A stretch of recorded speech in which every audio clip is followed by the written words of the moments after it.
Hey everybody, welcome to another episode of Purple Insider presented by FanDuel. Matthew Collar here, along with former Minnesota Viking Jeremiah Sirles, and this is the official podcast of breaking down Blake Brandle's game. Oh, do you want to hear about the quarterback situation? I'm sure you might or kind of do, but look, if we're going to have a former offensive lineman on this show, this is your day. This is your time. So I'm going to clear the stage here. Maybe I'll just even get up and walk out of the picture and you can tell everyone what you thought of Blake Brandle.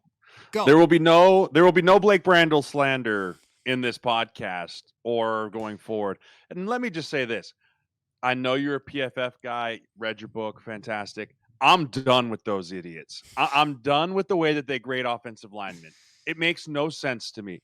I have a client who had 0 sacks, 0 hits, 0 hurries, 3 beaten by defenders, and 40 pass protection. 43 grade. It just makes negative amounts of sense to me. And so similar can be said for Blake Brandle. He had a very low PFF grade. But what I saw when I watched the film was a player that stepped into a role that he had never stepped into before in his entire adult football life at any level. I didn't see any miscommunications across the board. I saw IDs being corrected. I saw people going in the right spot. I didn't see a single, but maybe one low snap throughout the entire game. And I felt like he played extremely well for what the position he was given to. And I would even say and go as far as if Michael Juergens is healthy coming out of the bye, I still give Blake Brandle the nod at center over Michael Juergens. So one thing that is troublesome about the PFF grading system, and this goes for everybody, not just offensive linemen, is that 1 or 2 really negative grades can sink an entire day when there were 50 snaps. So if you have one really bad beat and it's like a -1.5 or something, you get beat instantly, it can really sink your grade. And I think that makes it tough sometimes in really small samples, just like a guy could get a 99 grade if he picks up a fumble or has a ball tipped to him and runs an interception. Well, that doesn't mean Isaiah Rodgers is the best ever. So, I think that tells a good story about the sample sizes we need. But there's one particular play where I was not just impressed, but almost even blown away by Blake Brandle, where when Carson Wentz completes a 38-yard pass to Justin Jefferson down the middle, Joe Huber to his left gets thrown by Malik Collins. Whom among us hasn't had it happen? And he just gets totally tossed, instant loss. And Wentz is going to get killed. But somehow Brandle, who is dealing with Mason Graham, one of the top picks in the NFL draft, moves his body in a way while still blocking his man where he can just throw a hand and kind of a hip out to just get in the way with 6'6". And it gives him just enough time to make the throw. And I thought, that's a guy who's played some football before and some awareness. And that's why when we talk about who should play center going forward, I think experience is such a big deal. And you really saw it on that play, because if he just blocks his man, well, okay, no problem. You didn't do anything wrong and your quarterback gets sacked. But yet he had the X-ray vision to sense that the guy next to him had gotten beat and make up for that play. Instincts, intellect, and experience.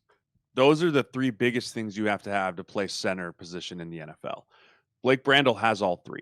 He's played tackle. He's played guard, right? He's been in this system for a very long time. And coming from a guy that was a career backup in a similar role to Brandle, I never started a full season, but I understood my role, which was 6th man, right? And if you're 6th man, you better know what all 5 guys are doing on every single given play, because you never know what position you're going to have to go in and fill. Well, what better guy suited to play the center position than to be able to tell the undrafted free agent guard on his left, to be able to talk to the 3rd string right tackle on his right and be like, hey, played that position. Hey, this is where we're all going, man. Carson behind him worrying about the snap count and what's the route tree and going, hey, this is the protection scheme I've ran for multiple years. There's our mic point. We're sliding here. Here's the call. Let's go. And also, you and I talked about Brandle has shortcomings, right? And what were those shortcomings? Well, they learned last year, let's get him out in space. Let's move those 3 techniques out to 4 eyes. Let's make him rush, change direction, move his feet. At center, those dudes are right there. They're right on top of you. And he's a monster human being. He's huge. And so I felt like he learned how to use his tools of being a large guy at the center position to his advantage. Snatching Mason Graham really early, using his length against Malik Collins when sliding to a three technique. Right now, was there things he needs to work on? For sure. Generating more push in the run game, but that I can tell you from going from guard to center, where you're used to being like, oh, I have some space to get my 2 feet in the ground and get some momentum going forward to being as you put your hand on the ball, going like, dude, back up. Like you're really close to me. Like, get the hell away from me. Like it just takes a little bit of time to learn how to get quicker feet in the ground, to get those steps from being 6 inches to 3 inches. That all just comes with natural time at the position. And that's really the biggest detriment in his game is he didn't generate a ton of one-on-one push when he was singled up with the nose guards or singled up with a two eye and have to reach them. But from the mental and the pass protection standpoint, I felt like he did a very good job in this football game. And I do think that when you're making the comparison to Jurgens, his quickness is going to be Jurgens' quickness is going to be a little Yes. bit of an advantage there. When they were running outside zone against Cincinnati, he had some reach blocks that you Mhm. need to get up and out of there very quick as a guy who's played a lot of center in his life, as opposed to a 6'6" tackle who's just kept moving closer and closer to the football. That will be right. That will be some of the disadvantage if they play Brandle. However, you get Donovan Jackson back coming out of the Mhm. break. So if the left side, you're running behind, I think, elite outside zone guys in Jackson and Christian Darrisaw, maybe you can survive the center. But I think the pass protection is much more important. And Yes. I came in here today ready to try to impress you with a film observation. And you sort of alluded to it, but I was like, after watching the film, I'm like, I'm going to talk about his mic point. I'm going to come in and Jeremiah's going to be like, wow, we've been doing this for 5 years and you finally learned something about line play. Cause there's a couple plays where he gets to the ball and without even like, I mean, it's one Mississippi and he's got that mic. And you know what? It's not like, we doing this guy. It was like that guy. That's where we're going. And I thought that the offensive line in general, even though they got whipped on some plays by some freaky dudes over on the Brown side, you know what they did? They played together. They Mhm. played organized, which I think starts with that guy. And if you're going to say leadership and being able to organize the boys and get them to all do the same thing at once, that's more valuable than, hey, is this guy slightly better than that guy? Or does he have a shortcoming? It's going to be hard if he plays a DT who's like 6'1", because he's just going to be like down there. Like, here's my Yeah. body. But I thought that leadership element was very clear. I agree. And, we say it all the time. All five can be wrong and still be right. But if four are right and one is wrong, it's a disaster. And that's what I saw from Blake Brandel is he made sure that everyone was on the same page, right? Including Josh Oliver, including TJ Hawkinson, including Carson Wentz. There's times where he's bending down and looking back and talking to Carson before the snap, like, hey, this is where we're going. You good with that? Like, hey, yeah, we're good. We're good. Delta. Like, the communication with the center position is so important. And as we project and we look forward, you pull veteran Carson Wentz out, you put rookie JJ McCarthy in. Who do you want up front? Do you want the third start of his career, Michael Jurgens, who might be a little quicker and a little faster to run the football? Or do you want the guy that's going to make sure there's no free runners at JJ's face? And do you want the veteran guy that can help settle the rookie down next to him? Hey, you're more important to me, Donovan Jackson, than Michael Jurgens. And your development, and I'm sorry, I'm not trying to slander Michael Jurgens, so please don't take it that way for people who are listening, but you have to look at it from a broader perspective. Who are we more concerned about growing and developing in this offense, Michael Jurgens or Donovan Jackson? And it's Donovan Jackson, right? Right. It's no secret. He's the first round pick. So would I rather surround him with Darisaw and Blake Brandel, who can help him from a mental level so that he can go play fast, free, and physical and not be worried about can Michael and Donovan communicate and make sure that the mental side of it is on the same page? Flip it onto the right side. Will Fries is also not an elite outside run blocker. He's Right. not. That's not what he's good at. What he's really good is going north south. Well, guess what? So is Blake Brandel. Right. So now you're talking about two giant humans that you can run duo and gap schemes and inside zone and lead and be like, hey, I've got 6'6" and 6'6" and 330 and 330. Glue your hips together and move that dude and dent the defense.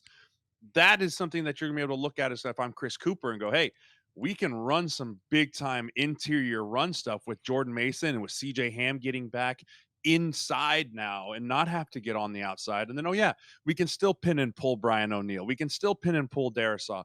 I feel like Blake Brandle gives you a lot more security on the interior offensive line. Maybe not from an athletic standpoint, but just from a can I put my head on the pillow and sleep at night type of standpoint than Michael Jurgens. Folks, this year is the year that I actually get my holiday shopping going early for all of my friends and family, and there's only one place on the internet that's going to help me best. It's called Uncommon Goods. Uncommon Goods makes holiday shopping stress free and joyful with thousands of one of a kind gifts that you cannot find anywhere else. I just went to their website, I typed in football gifts, and let me tell you, so many amazing and unique options popped up. I found helmet shaped coasters, football bingo, personalized team history books, all sorts of stuff, some of which was really cool, like college football stadium blueprints that are made by artists. You won't find anything like this anywhere else. That's just for the people that I know, but you can search any type of gift that you're looking for and find something you'll see nowhere else. When you shop at Uncommon Goods, you're supporting artists and small independent businesses. Many of their handcrafted products are made in small batches, so make sure you shop now before they sell out for the holiday season. So shop early, have fun, and cross some names off your list today. To get 15% off your next gift, go to uncommongoods.com/purple insider. That's uncommongoods.com/purple insider for 15% off. Don't miss out on this limited time offer. Uncommon Goods, we're all out of the ordinary. If you guys have been wearing hats or trying different haircuts in order to cover up for your hair loss, trust me, I totally feel ya. And maybe you've tried different hair loss solutions and nothing works. Well, I've got something for you then. It's called Hims. Hims offers convenient access to a range of prescription hair loss treatments with ingredients that work, and you can do it in a way that works best for you. Prefer an oral medication or a spray? Do it your way. Hims brings expert care straight to you with 100% online access to personalized treatment plans that put your goals first. No hidden fees, just personalized care on your schedule. For simple online access to personalized and affordable care for hair loss, ED, weight loss, and more, visit hims.com/purple insider. That is hims.com/purple insider for your free online visit. hims.com/purple insider. Individual results may vary based on studies of topical and oral minoxidil and finasteride. Featured products include compound drug products which the FDA does not approve or verify for safety, effectiveness, or quality. Prescription required. See website for full details, restrictions, and important safety information. Before we get into the game plan, what they're going to do at quarterback, your thoughts on that. The left tackle situation with Christian Darisaw coming out of the game, Mhm. played 75 snaps against the Pittsburgh Steelers. He only played half the game against the Cincinnati Bengals. He comes out in the third quarter, and watching back, I felt like you could sense the fatigue there for Christian Darisaw. I mean, is this something that is just sort of typical of a guy coming back from an injury, or is it something, call it, to keep an eye on? I don't want to say like, should we be worried, Jeremiah? But is it something to sort of keep an eye on?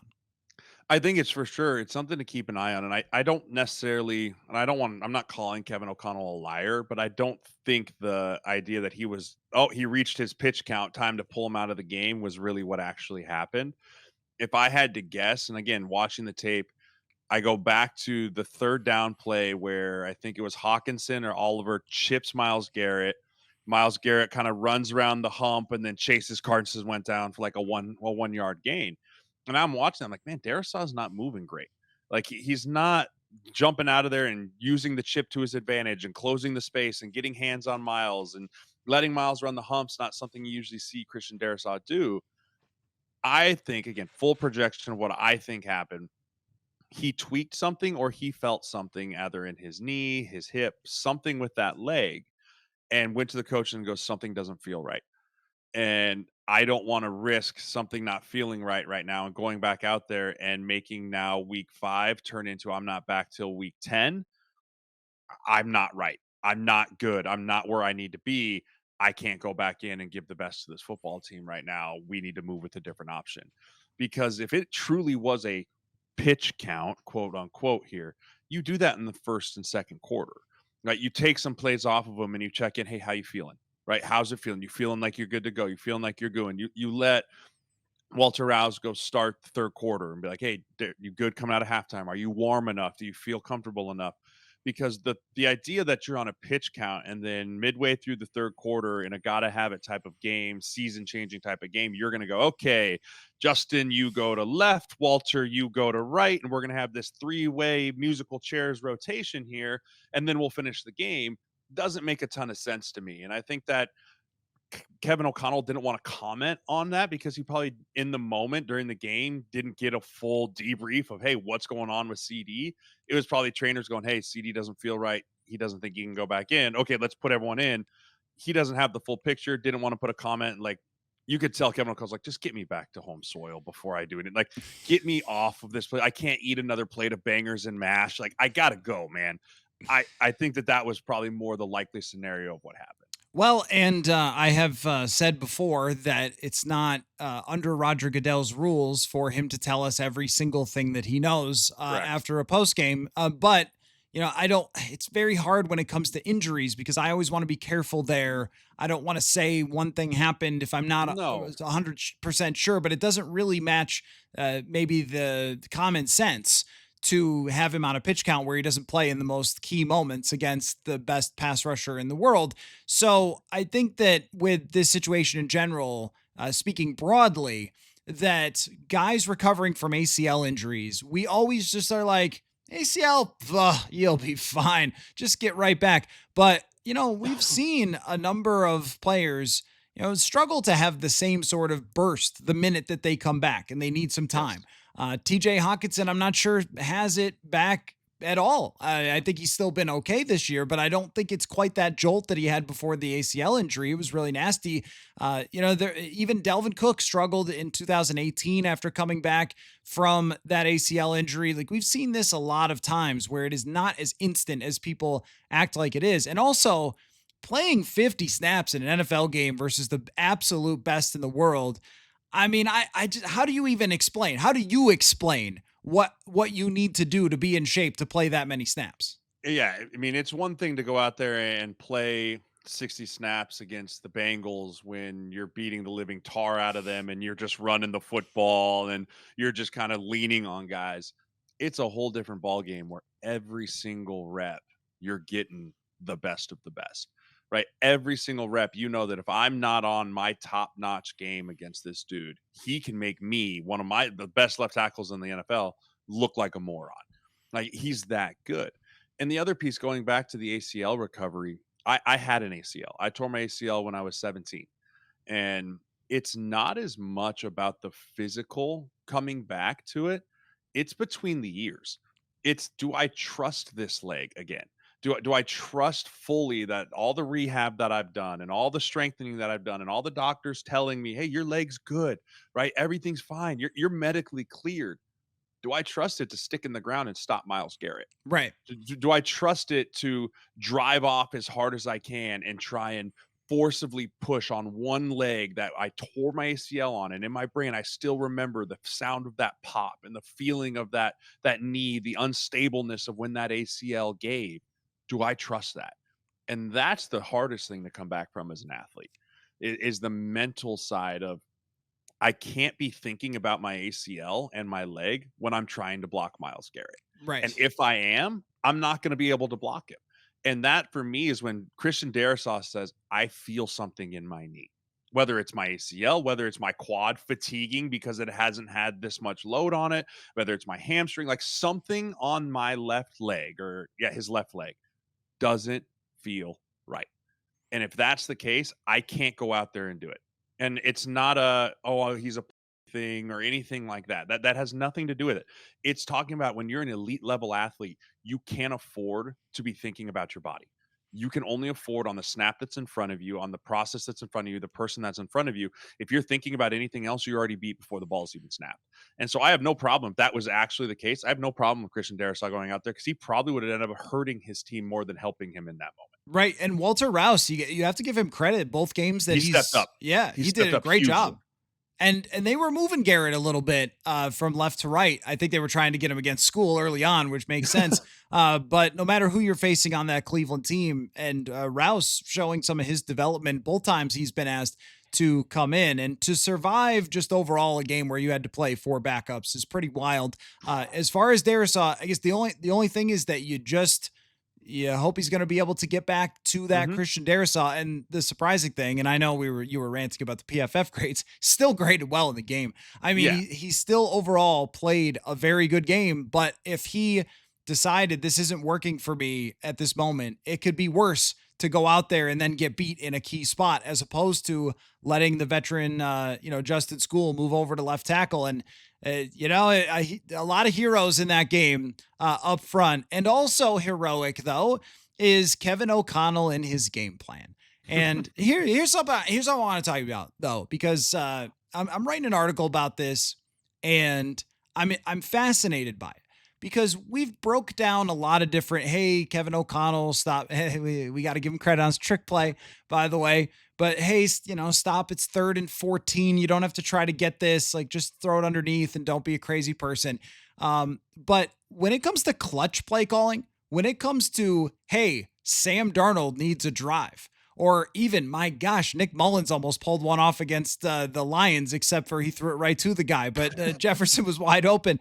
I mean, Darnold, 5 game winning drives, 8 game winning drives from Kirk Cousins.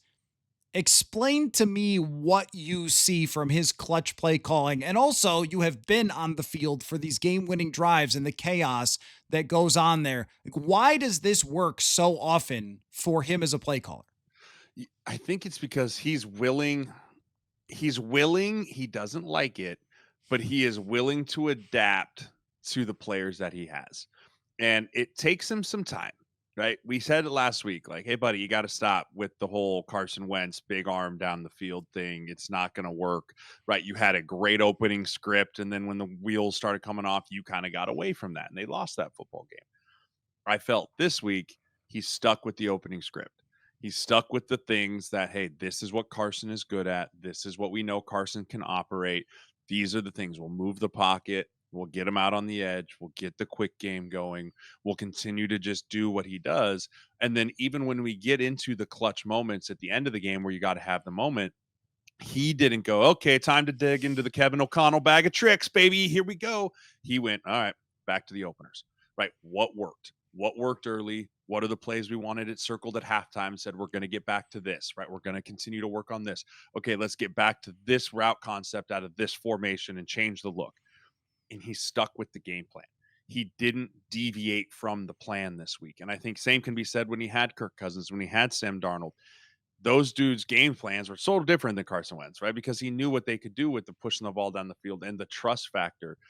And he hasn't built that big of a trust factor with Carson Wentz yet, where he believes in Carson enough to pull the one bag of trick play out, the down the field. Like, I know you can make this 30-yard throw to the corner, put it on the sideline where only 18 is going to be able to go get it. He just was like, I know what Carson can do. I know what Carson is. Let's just call this the way that Carson's going to do, even though it's going to make me want to throw up at the podium and maybe throw up on the entire 11-hour plane ride home. We're going to make a game plan to help us win the game, right? He just says it to himself in the mirror over and over and over and over again. There's great points there because the understanding of how much time they had on the final drive and to go underneath several times, to run and get 9 yards when they were clearly playing everybody back in the parking lot. And then, okay, you get 14 on a check down, you get 6, and then they had waited all day for Jefferson to get a single high and get an opportunity one on one. And then they take advantage of it. And what he said when I asked him about this yesterday, he said that keeping this sort of bunch of, I don't know what you call it, what's the old thing when they used to have the phone numbers, a Rolodex. Yeah, A keeping Rolodex. yes, keeping a Rolodex. Google that one if you're under 30, I guess, of all the different concepts that the other team has used against them throughout the game, and Yes. waiting to use something. This was also a thing I heard that Gary Kubiak was amazing at, is the way that a team played some play and concept in the first quarter. he would stick it in the old noggin and wait until the fourth quarter to take advantage of it. And I think O'Connell's very good at that. I also think that there's just a calmness in the headset where he doesn't freak out in those type of moments and he just stays sort of centered. And even the little coaching points that he mentioned when I asked him this question about, hey, if you catch it here out of bounds, if you catch it there upfield, if you've got the ball, get it to the right referee, not just flip it to anybody, right? Like little details that are extremely well coached. So I think that O'Connell, in terms of his coaching in this game, turned out really, really well. And it's a lot of stuff that can carry over. Now the question is, and it took us 20 minutes to get here, but we got here. Is he going to carry it over with JJ McCarthy or Carson Wentz? It has to be JJ. I mean, it has to be because we have to know what JJ is. We have to. We're watching all these other quarterbacks in his class start to some break out, some stay the same, some start to put it together, and they all have 20 some odd plus starts under their belt. And we're looking at JJ McCarthy going, I mean, it's the old meme where you poke it with a stick, like do something. Like we just have to know what he is from a fan base perspective, from a veteran base perspective on the team, and from an organizational perspective. Is this dude the answer? And the only way we're going to know that is to put him back out there. The problem is when you put him back out there in the middle of the season and you don't have your full complement of people around him, it's going to be hard to really find out, is he what we want him to be, because the game plan might have to be much more simple. But that might be what's best for the team. It might not be what's best for, hey, what's the development of JJ McCarthy? What's the development? Thank you guys. What's the development of what does he look like when it comes to, can he operate the big downfield throws? Can he operate the play action passes? Can he operate this complicated system that we have? Or can he just win us football games? And I think the latter part of that is what we need to focus on is, can we put together a game plan that allows for JJ McCarthy to win us football games? And the development of what can he do has to come second. I am in a spot where I can't really effectively plant myself in one camp because if I put myself in the, if you don't play JJ McCarthy, you should be fired, Kevin O'Connell, you clown. Well, I but can also totally understand his explanation and actually give a tremendous answer when I asked him about what he wants to see from McCarthy. And he was talking about, like, I need to see the fundamental stuff where I think he called it mandatory. Like, there's things, Mm, and that was a great word for him to use. There are things that are not negotiable to play quarterback in the NFL. And me believe that you can win and not get yourself killed. And those things didn't happen against Atlanta and for at least some portion of the Chicago game, but especially against Atlanta. And if you lose your fundamentals when you get hit and get sped up a little bit, are you going to be able to face off with some teams that have good D lines, including the Eagles? The Chargers can get after it. The Lions can get after it. Like, there's no team you're going to face where you're just like, you know what? Bowling Green's coming to town. Just going to drop back, chill out back there for 5 seconds, find my open guy. So I think that O'Connell has set himself up to where he can evaluate in practice, and whatever decision he makes, I'm going to kind of assume that it's the right way to go. I don't think that there's some sort of, like, there are coaches in this league. You'll never believe this, Jeremiah. They have like egos, and no, yeah, no, and no, like no, no, no. agendas, and maybe Mm-mm. don't always do the right thing It's what's because best for the team only, Matthew. all times, uh, ever. Uh, I don't think KOC's that guy. I think that nobody wants to see McCarthy succeed more than him, and he's going to handle this the way he thinks is best. And I'm going to go with that, no matter, even if I know it's better long term to just see if McCarthy can play. Well, Booney and I were talking about this on our line committee. We were saying, when you have like injuries like this and you're looking around, most of the time you can just kind of look at each other and be like, just wait till our guy gets back. Like, let's just hold on. Like, Matthew Stafford will be back in 3 weeks, boys. Let's just 3 more weeks. We can band together and we can gut this out and find ways to go 2-1 or whatever it might be. It's the complete opposite thought in Minnesota right now, where this isn't let's just hold on until JJ gets back and we'll be able to all just collective big breath and move forward. there's more questions than answers at that position there is right now, because the game plan for Carson Wentz will not be the game plan for JJ McCarthy. Right. It's a completely different, because we talked about this early in the season. We don't believe that the quick game is JJ's skill set, right? Longer release time, requires faster processing. He's just a young player, right? It's just different. And so I think when you're looking at this going forward, you have to go, okay, we have to play JJ. I'm in the camp that we need to play JJ to see if he's the answer for the long term solution moving forward. And even if he's just serviceable this year, and you go, okay, I can see what he can do. Next year, he'll take a next step. We'll keep moving forward with JJ. You have to let him play.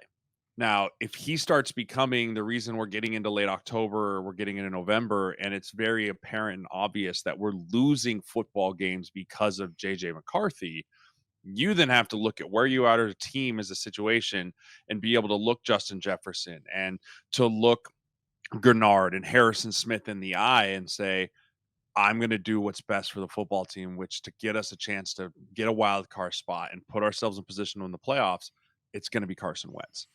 And that's where I think you have about a month here, the month of October, to make that decision.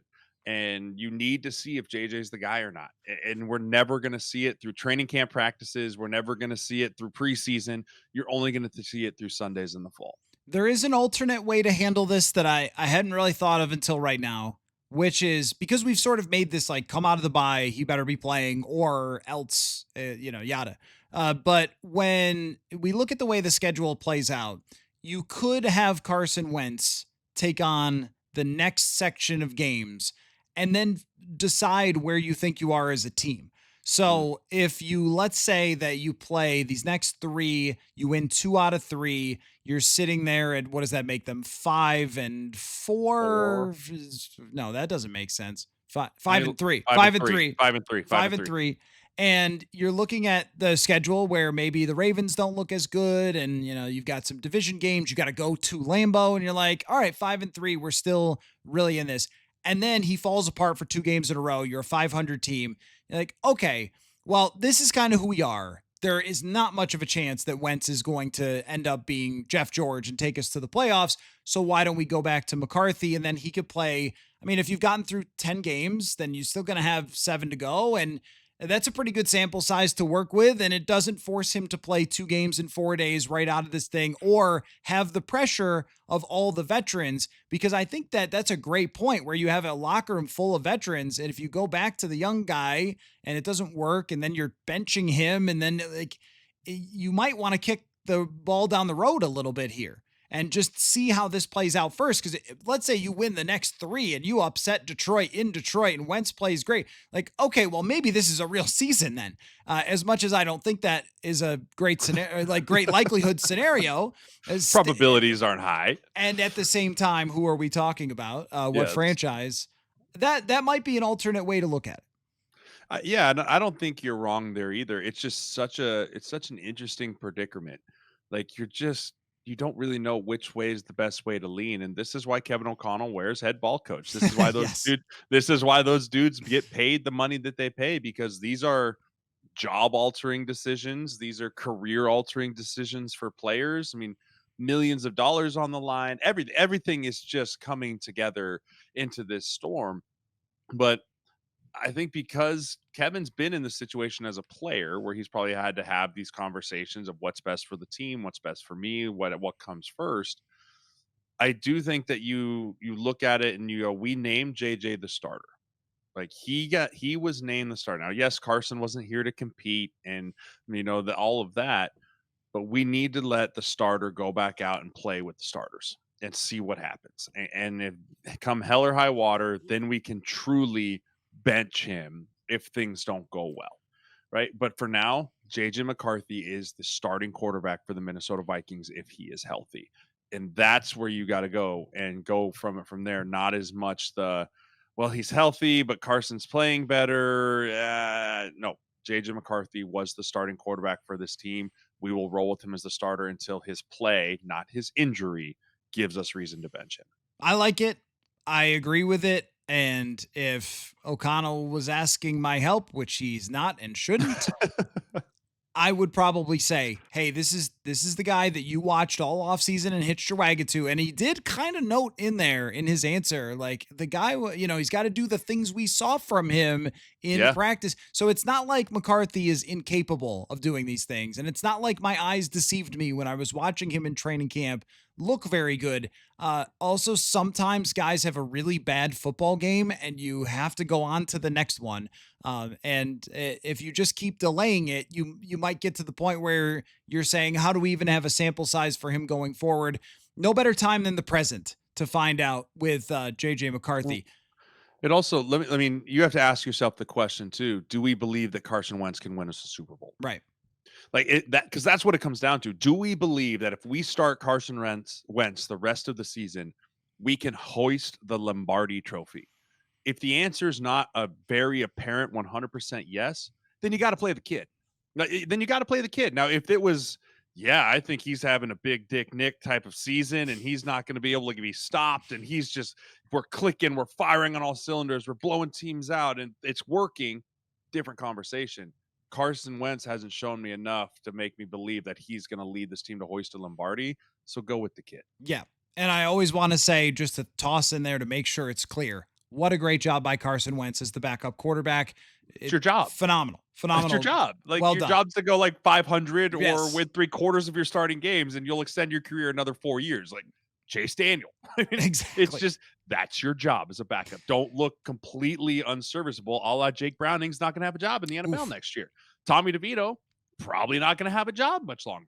You can lose a backup quarterback really quickly. Mac Jones, someone's probably going to pay him to be their starter next year, right? It's just the nature of the backup quarterback position in the NFL. Poor Tommy DeVito just catches a stray, didn't do anything. Yeah. Yet did I, uh, yet did I. so let me ask you one more question, then we'll get to a quick love to see it, hate to see it here. So right now on FanDuel, the Minnesota Vikings chances to win 10 plus games are at plus 250. And just to put that in context, it's right around the same ballpark as the Atlanta Falcons plus 175. So they're a little ahead there. And Seattle is actually minus 105. So slightly favored to win 10 plus games. What would have to happen for you Ooh. for the Vikings to prove those folks at FanDuel wrong with their plus 250 and to still come away with a double digit win season? Darisaw O'Neal come out of the bye healthy and start the rest of the way. Donovan Jackson comes out of the bye healthy and starts the rest of the way. Cashman returns. We get all of our players that are banged up back onto the field, and we don't lose any more heavy key contributors for extended time. Right? We don't lose Grenard, we don't lose Hargrave, we don't lose Allen, we don't lose Van Ginkel again. Like we don't have another wave of injuries like we had at the beginning part of the season. That's number one. Number two, Jordan Mason becomes the focal point and the linchpin that makes this offense go or not go. Mhm. He is handling the ball 18 to 19 times a game, whether it's screens, whether it's running the football, whatever it is, like we get him more involved and then Jefferson ends up with 1,000-yard season somehow. Right? I think that's kind of the path in which I say, and so all of that comes back to quarterback serviceable. Quarterback doesn't have to win us every football game, but he just can't lose us football games. And that's where, if it's JJ McCarthy, that is his job. If it's Carson Wentz, that is his job. They're both in the same category for me right now, which is you can't be the focal point of this offense. You can't be live or die by the quarterback sword. You have to continue to operate this offense the way we need to go. And then the defense has to just continue to play the way it's been playing, right? Keep taking the football away, keep finding sacks, keep giving this offense short fields, and then no more guide wires hitting the flag with the football on field goals. That's probably got to help too. I'll toss this in there. Ryan Wright has to continue to be a beast. He's Oh had a my great, gosh. great start to the season. A 77 yarder. That was insane. So I like all those things. I'm going to throw out one more, which is you have to play teams at the right time. And it might be the right time to play Philly, depending on where they're at in 2 weeks. It might be the right time to play the Chargers. It might be the right time to play the Baltimore Ravens.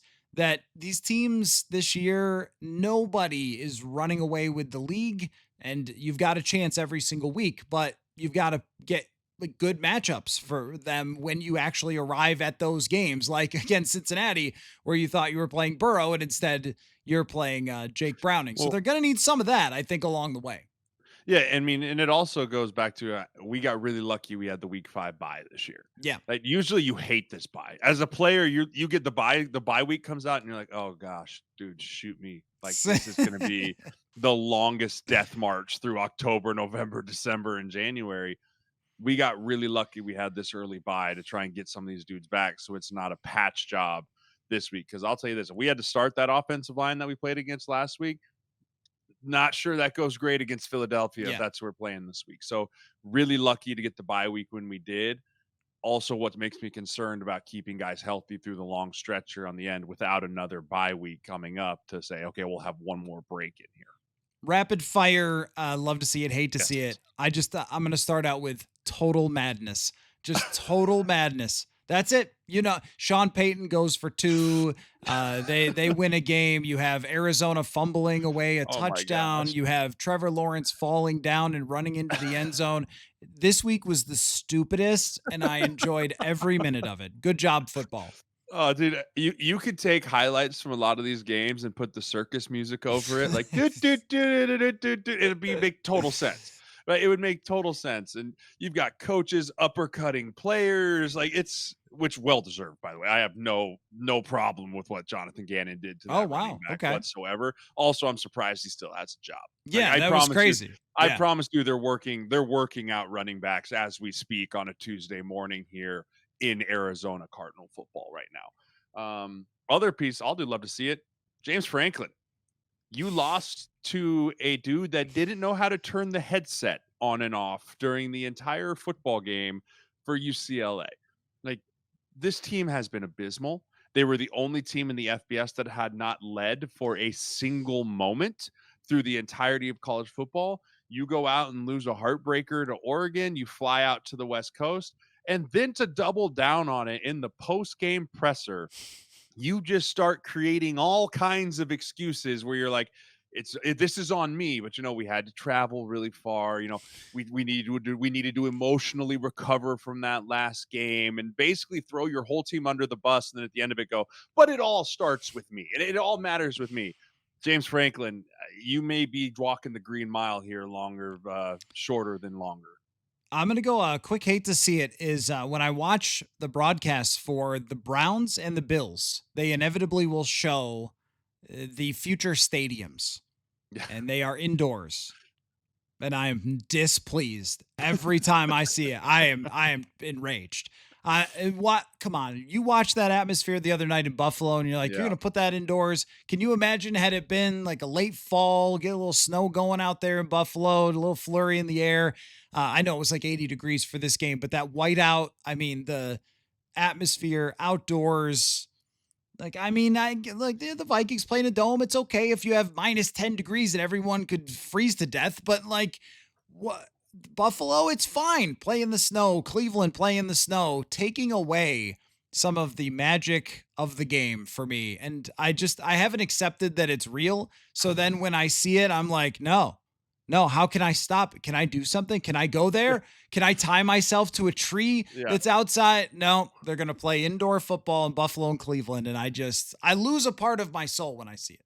I honestly believe that if you don't ever believe you'll host a Super Bowl, don't build an indoor stadium. And I can promise you, Cleveland, Ohio, and Orchard Park, New York will never host a Super Bowl, right? Like I get it, Denver. Hey, we're going to build an indoor stadium because we're Denver, and we can host a Super Bowl one day here in Denver. The whole song and dance.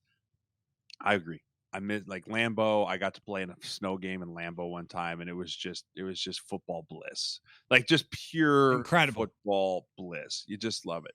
I'll do a quick. You hate to see it. You hate to see it if you're a Buffalo fan. Stephon Diggs coming in and just handing it to you, right? I mean, all the drama of Diggs and all the drama of the week before of him saying he only understands like a quarter of the playbook and everything going forward. And then just to watch Diggs and Drake May go up and down the field and get a game winning drive and 100 plus yards. As a Buffalo fan, as much as you loved Stephon Diggs, you hated to see that on your own home turf. Yes, you did. And you know what? The thing for me is, I won't be hanging out on any boats with Stefan Diggs. No. I won't be going on any red You're not gonna be carpets you won't be with. at Cardi B's baby shower? I will not be at Cardi B's baby shower. So I live a very different life than Mr. Diggs, and I understand the shortcomings with him as a teammate and the way he handled things here and the way he handled things in Buffalo and everything else. That dude is one of the best MF in football players I've ever Baller. seen in my life. And when he was doing that, I was like, let's go. I mean, I know, it's For just sure. look like it was special to watch him here. And the fire of which everyone gets annoyed at eventually also burns like that. You're like, hey, flawed, certainly, but man, is he good at football. People like that sideline catch, he makes it look easy. That's one that gets dropped all the time in the NFL. That's an incredible play. It was a magical night for him returning to Buffalo. So I kind of love to see it, even though the result was not the one of I my love hometown. I love to see it, but I was just saying from a Buffalo perspective, Yes, like yeah, you hate it when the ex-girlfriend comes into your yes, stadium with the yes. new hot boyfriend and just throws it all over the yard. Because Drake May, when it's all said and done, and I may regret this, when it's all said and done, I am willing to plant the flag that Drake May may be the best quarterback out of that draft class that came through it. He is special. There's a reason why the Vikings got that second first round pick just in case. And I think we saw it. And joint practices, McCarthy was the more effective quarterback with a supporting cast, but May with the physical traits. My goodness. So the football is good, Mr. Searles. Mm, And we will, I assume we'll do it next week. Usually on the for bye week, sure. we do a love to see it, hate to see it, like full Oh show. yeah. So let's plan on doing Yes. that and enjoy your maybe a little more relaxed Sunday. And hey, Taylor Swift released a new album. I know you're Oh, did so she? excited about that. You'll get all 7 different covers Yeah. and sign up for a credit card that she wants you to get and Oh. all the things that the Swifties do. Yeah, I mean, I heard she's talking about, Travis's dong on there too, so maybe I'll be able to take a peek at that. And that's the Football. end of the show. Football.